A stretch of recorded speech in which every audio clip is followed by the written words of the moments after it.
Welcome back to WEFTEC Live. I'm the host, Travis Loop. Very special guest, honored to have Assistant Administrator for Water from the U.S. Environmental Protection Agency, Radhika Fox, here with us in the studio. Good to see you. Thanks for coming. Absolutely. Thank you, Travis, and it's so great to be back at WEFTEC. Yes, it's great to have you here, and WEFTEC is booming this year. WEFTEC Really is back, is. so it's good. You come from this space, right? You were at San Francisco PUC. You headed up the U.S. Water Alliance. You're a partner with WEF, and now you have gone on to this incredible leadership position. What does that feel like for you? How has it been?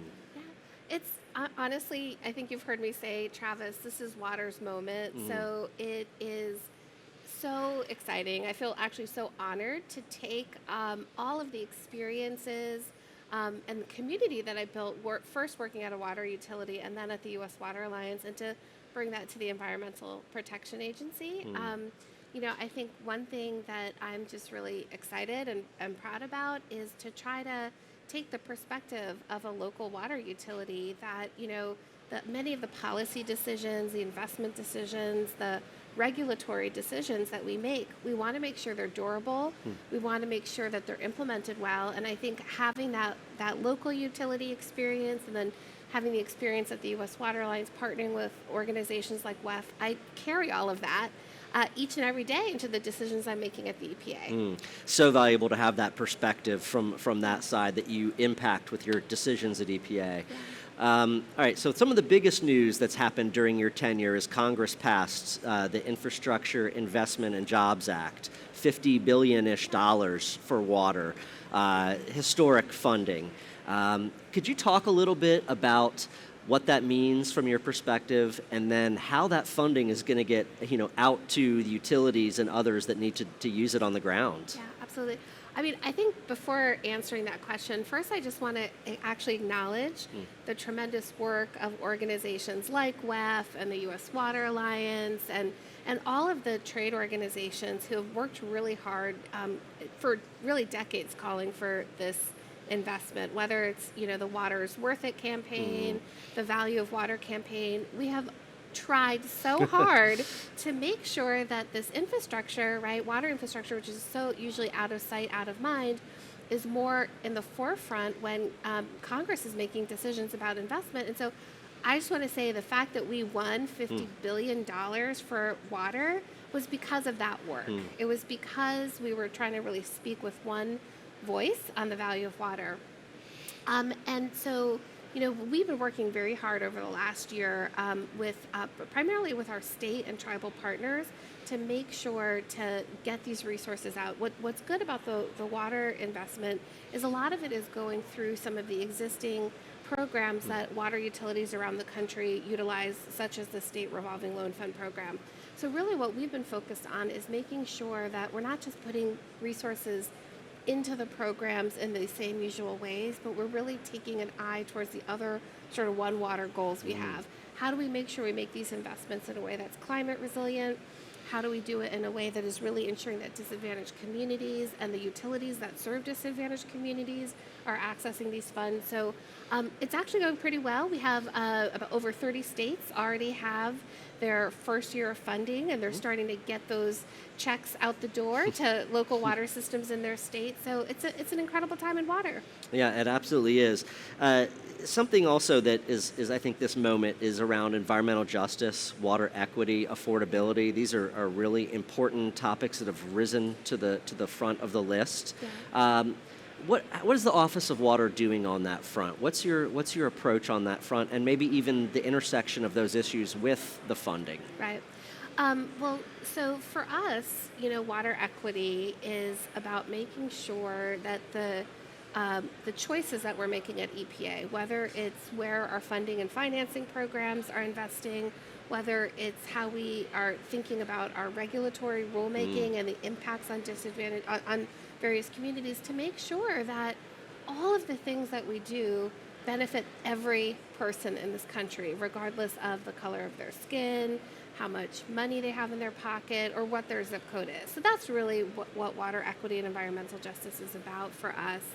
And we're doing a range of things. So for example, as it relates to the bipartisan infrastructure law, about 49% of those dollars have to be provided as grants or principal forgiveness loans to disadvantaged communities. So from developing the guidance that has shaped those resources, we're really excited that about 22 states have changed their definition of disadvantaged communities to really open up more opportunities for folks.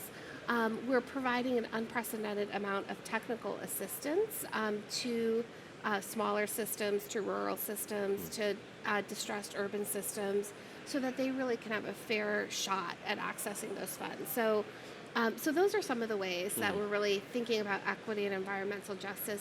I should also say it's an incredible, you are an ex-EPA, you're EPA alumni. Very proud, yes. And we sure miss you at the Office of Water. But one thing that's also really incredible that is, I think, just a game changer for the EPA is just a couple of weeks ago, we announced the establishment of a new national program office focused on environmental justice and civil rights. So that is going to have several hundred staff working in all of our EPA regions to really think about environmental justice and civil rights across all of our media, air, land, water. And over time, we'll also have a Senate-confirmed assistant administrator to guide that work. And so I'm incredibly proud of our EPA administrator, Michael Regan, for his vision around that, because I do think that that is going to really embed and institutionalize so many of these goals into the very fabric of EPA as an institution. Yeah, that's absolutely a huge milestone to establish a national program dedicated to that. Fantastic. Yeah. One of the probably the hottest issues out here, what a lot of people are talking about around WEFTEC, is PFAS. Yeah. Very challenging situation in many respects. EPA, I know you all are taking a variety of actions, not just Office of Water, but beyond. Yeah. Could you talk a little bit about EPA's approach to PFAS right now, and then especially on the water side with health advisories and the CERCLA and so forth? Absolutely, This could be an entire conversation for an hour, I know. Yes, it could be a day, yes. right, of time. So, yeah, absolutely. So one of the things that I do for the EPA, in addition to serving as the assistant administrator, is I'm the co-chair of our PFAS Council. And when Administrator Regan took office, or took over the reins of EPA, it was one of his first actions to establish this PFAS Council, and it was very much informed and inspired by his work when he was Secretary of the North Carolina Department of Environmental Quality, and the challenges of things like Gen X and the Cape Fear River. And he actually formed partnerships with EPA all the way back then that helped inform their strategy in North Carolina. But anyway, the idea of the PFAS Council is, for too long, we've taken these sort of individual actions around PFAS, right?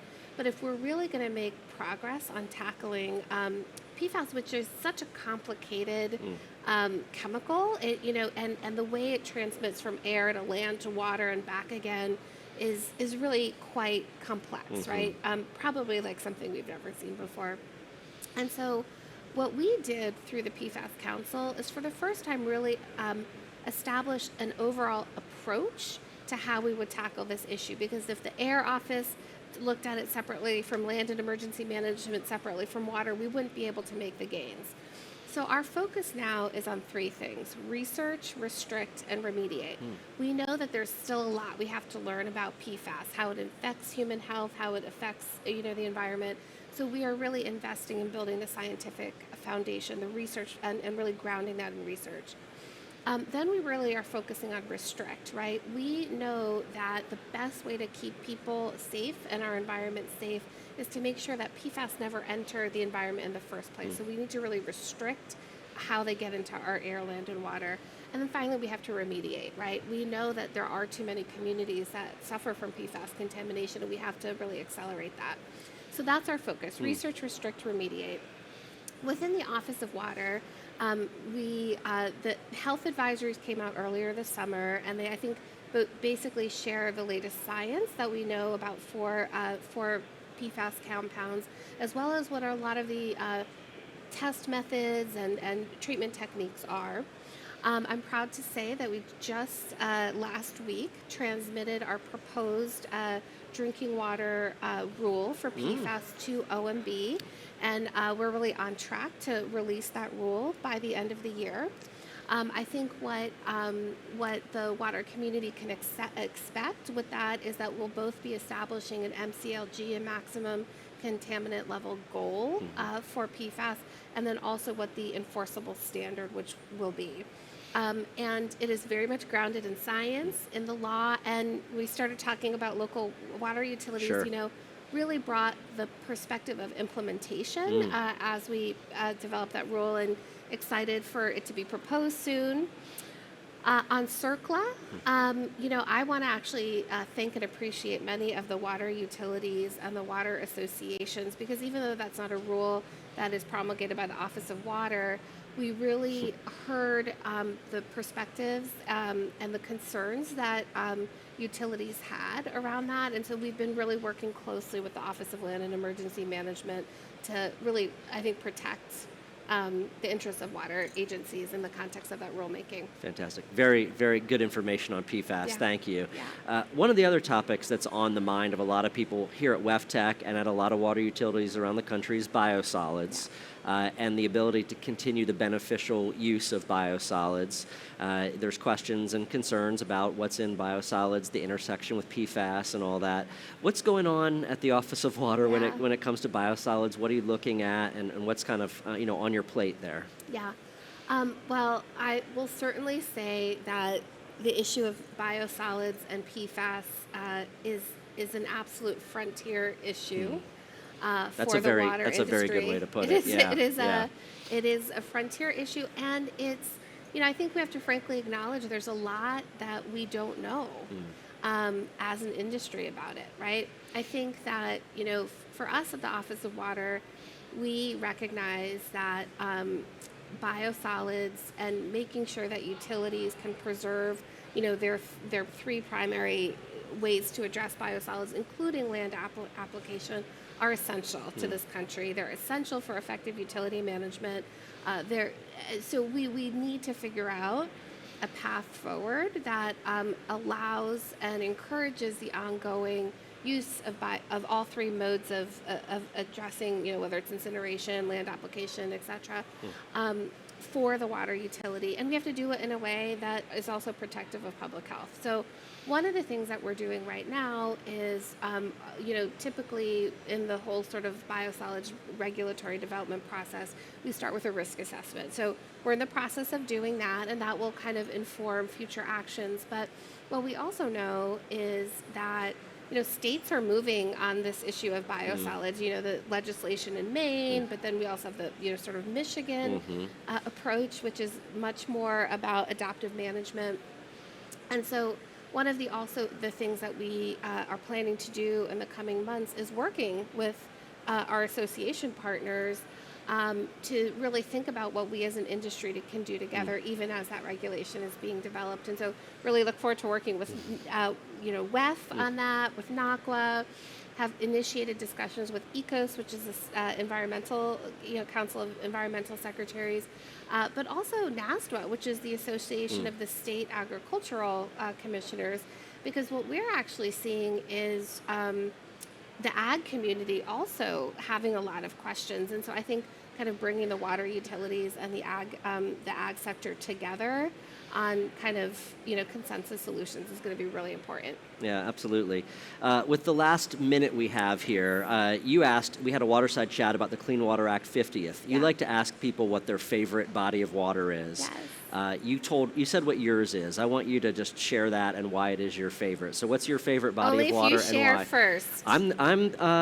I'm in the ocean. I guess Atlantic, because that's where I live. Yeah. Because I'm a surfer, and that is my healing place. Absolutely, being in that water. So, yeah. Well, we share that. So for me, it's the Pacific Ocean, and for me, and now I'm of course living in the DC area, so I miss that ocean. I know, but I mean, just the dipping my toes in that ice cold water, having the sounds of the waves soothing me, just the endless hours that I have spent with my children from when they were babies to now teenagers, exploring all of our local beaches. That's my favorite body of water. It's why I do what I do, to protect that for now and also for future generations. Fantastic. Radhika, a real treat to have you, an honor to have you in our studio. As a former EPAer, I'm really happy to have you leading that Office of Water there. So thank you for coming in and having the conversation. Thank you. It's been great to be with you, and I love everything you guys are doing at WEFTEC. It's back. It's back. Thank you all for watching WEFTEC Live. Stay tuned until about 1 o'clock Central today. Lots more content coming.